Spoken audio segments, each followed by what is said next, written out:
रंबा हो. अरे तू शाळेला काय गेला नाही? हो पप्पा, मी नाही जाणार शाळेत. मॅडम लय बाद आहे, काय पण शिकवत्या. काय शिकवलं?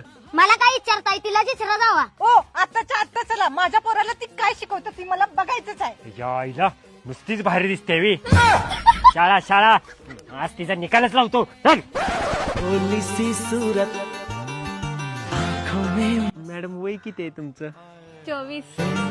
ओ इथं भांडायलाय का वय विचारायलाय? अगे कळी, तिचं माझ्यापेक्षा वय जर जास्त असेल तर मी उलट कसं बोलणार? होय होय बरोबर आहे, भांडा भांडा. लग्न झाले? नाही.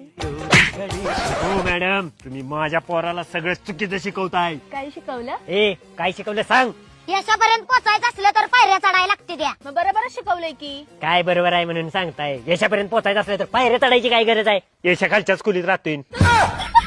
असं चुकीचं शिकवणार असतील तर पोराचा दाखला आजच काढून घेतो.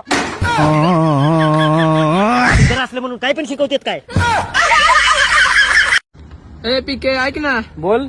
अरे उद्या माझ्या पोराचं बारसं आहे, एखादं चांगलं नाव सांग ना. ते सध्या ट्रेन चालू आहे बघ, नवऱ्याचं अर्ध बायकोचं अर्ध. मग तुमचं नाव सांग ना मला. माझं नाव गणेश आहे आणि माझ्या बायकोचं नाव गायत्री. गणेश चतुर्थी.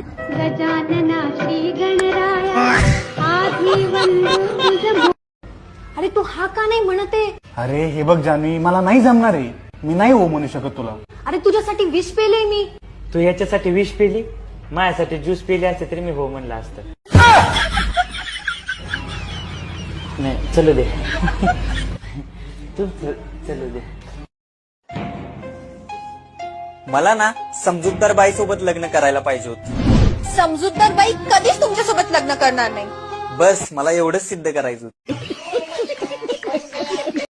तुला मी आवडते? हो. मला प्रपोज करणार आहेस?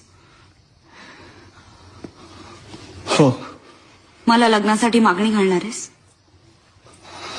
हो. तसं करू नकोस. अगं पण का? कारण मी हो म्हणेन श्रेयस.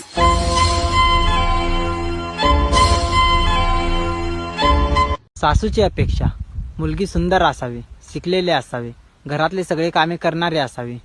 आणि सुनेची अपेक्षा सासूच नसावी.